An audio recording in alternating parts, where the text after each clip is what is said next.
Vendredi 16 janvier, Philippe Duquesnoy, maire de Arnes, avait convié les Arnésiens à assister à la cérémonie des vœux au complexe Bigotte.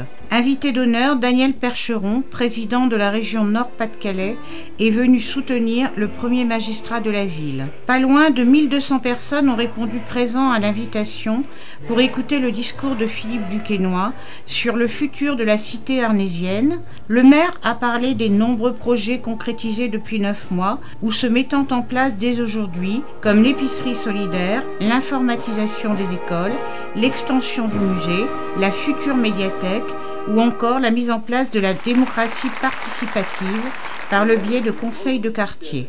Il est également revenu sur le travail déjà effectué depuis son investiture et a souligné la réussite des manifestations locales et l'efficacité des services municipaux.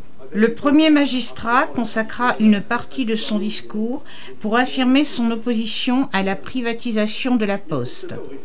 Il dénonça la guerre à Gaza en rappelant les souffrances des populations et il fit part de ses craintes quant à la crise financière qui heurte de plein fouet les plus démunis et les salariés dans la population. Pour terminer sa prise de parole, Philippe Duquesnoy remercia tous ceux qui, de près ou de loin, font de Arnes une ville dynamique et solidaire dans les associations locales, dans leur travail ou dans leurs engagements.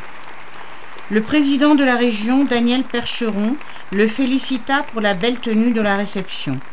Il évoqua les enjeux prochains de la région et plus particulièrement les échéances qui concernent le bassin minier, comme la mise en place d'un tramway, la proximité des JO de Londres ou encore le Louvre à Lens.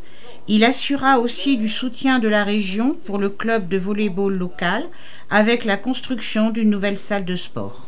Et de la citoyenneté, ne l'oublions jamais. Moi qui n'ai jamais été maire, eh bien j'y pense. Je vous souhaite une formidable année 2009. À bientôt.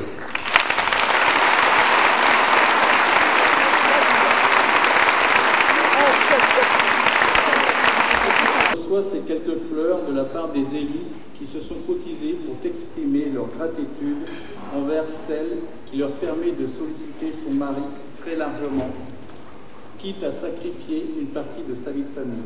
Merci à vous.